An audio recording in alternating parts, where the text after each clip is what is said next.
Over the last 5 years, an average EV costs about 12% more to own than a gas car.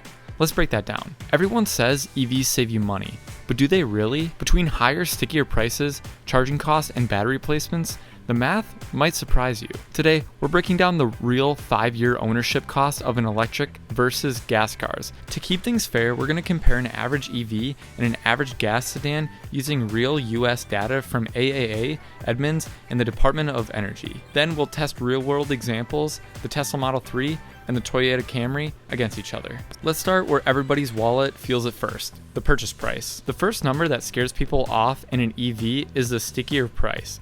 The average new electric car in the US costs around $55,000, while the average gas-powered sedan sits closer to $48,000, according to Kelley Blue Book. That's a $7,000 gap before you even put your hands on the steering wheel. Now sure, EV fans will say, yeah, but you get tax credits, and that's true, sometimes.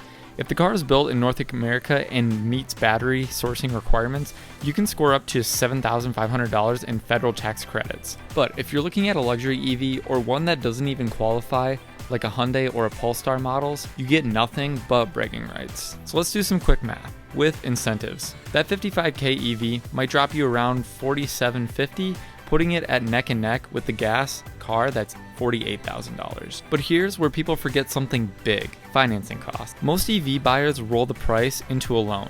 That means you're paying interest on a higher balance over 5 years. That's roughly $1,000 to $1,500 extra just in interest, depending on your rate. So yeah, tax credits help, but they don't erase the gap entirely. Alright, now let's talk about the cost that never stops: fueling and charging. This is the one where the EVs usually start catching up. Gas prices love to play emotional games with us.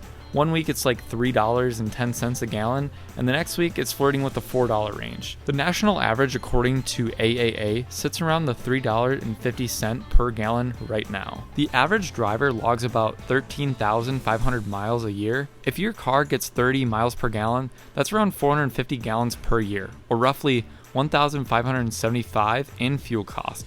Not bad, but it adds up. Now, EVs run on electricity, which is a little trickier to price.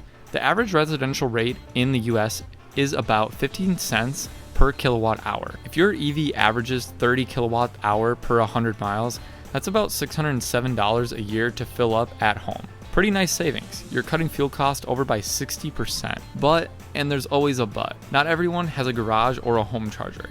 If you rely on public fast charging, the cost can jump up to 30 to 40 cents per kilowatt, bringing you closer to the $1,200 a year, nearly double. And that's assuming you can even find a working charger that's not already occupied by a guy watching Netflix in his Model Y. So fuel-wise, EVs win if you charge at home and drive enough miles to make it worth it. Alright, now that you've filled up and plugged it in, let's see which one costs more to keep running.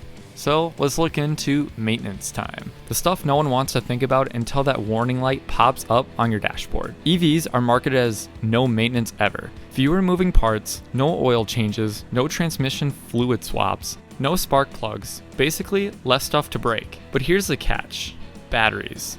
A healthy battery can last about 8 to 10 years, but out of warranty, replacing one of these can cost about $8,000 to $15,000. Suddenly, that car-free maintenance advantage looks a lot less dreamy. ICE cars, on the other hand, they do need oil changes, brake pads, spark plugs, and the occasional mysterious rattle fix by a mechanic who smiles and just said they found your wallet. But here's the kicker: these costs are usually smaller, predictable, and spread out over time. Over 5 years, the average gas sedan spends about $3,500 on maintenance, according to AAA. EVs, maybe $1,000 to $1,200, assuming no battery replacements, sounds great until that warranty expires. So, maintenance-wise, EVs are cheaper if you never need a new battery. But in the real world, ICE cars are predictable. Repair shops are everywhere, and there's no scary $10,000 surprise hiding under your floor mats. Alright, so the stickier price, fuel, maintenance, check, check, and check. But there's more to cost than just running the car. Let's talk about insurance and depreciation next, because these are sneaky numbers most people overlook. These are numbers that quietly bleed your wallet without you noticing until you sell the car. Insurance first. EVs are typically more expensive to insure. But why? Repairs are more complex and pricier, and smashed EV fender doesn't come with a cheap replacement panel. AAA estimates that insuring your EV costs roughly 10 to 20% more than a comparable gas car. And what about ICE cars? Repairs are simpler, parts are everywhere, and insurance tends to be a little bit lower. It's a little stuff that adds up over time. Next up, depreciation. EVs used to be really the golden goose for resale, but recent markets trends have changed that. Price cuts on new Teslas, Revans, and other EVs mean your car's value can drop faster than a gas car in the 2008 recession, sometimes losing $10,000 or more in just a few years. Gas cars, on the other hand, have a steady used market. Toyota Camry, Honda Accord, these cars can hold their value well. Predictable, boring, but reliable. So when you add insurance and depreciating value into a 5-year-old tally, the EV advantage from lower fuel and maintenance can start shrinking a little bit, or even disappear entirely. Okay, so we've gone through the purchase, the fuel, the price, the maintenance, insurance, and depreciation. It's time to pull all the numbers together and see what actually costs more over 5 years. All right, time for the moment of truth. Let's add up over all the 5 years using averages from EV versus a gas sedan, and then comparing a Tesla Model 3 to a Toyota Camry. So we got purchase price.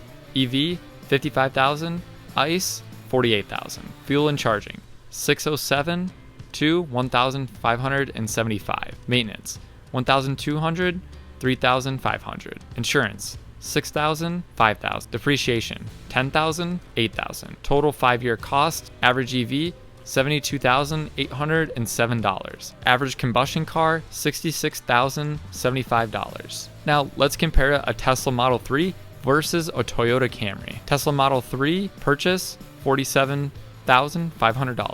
Toyota Camry, $28,000. Fuel and charging, $607. Toyota Camry, $1,575. Maintenance, $1,200, $3,500. Insurance, $6,500, $5,000. Depreciation, $12,000, $8,500. Total for a 5-year cost, $67,807, $46,575. So what does this really tell us? On average, EVs still cost a bit more over 5 years, roughly 12% higher, which matches what we said at the start. Even when you factor in federal incentives, cheaper charging, and lower maintenance, the higher purchase price, insurance, and depreciation can tip the scales back in favor of a gas car. Now, don't get me wrong, EVs do have their perks. Zero tailpipe emissions, quieter rides, and the futuristic vibe that makes you feel like you're driving a spaceship. But if you're strictly taking over 5 years of cost, the numbers favor the combustion engines for most drivers, especially if you drive moderately, don't have access to home charging, or care about resale value. So there you have it, the 5-year real cost breakdown of EVs and combustion engines. I really appreciate everyone watching. We'll see you in the next one on TorqueSavvy. Peace.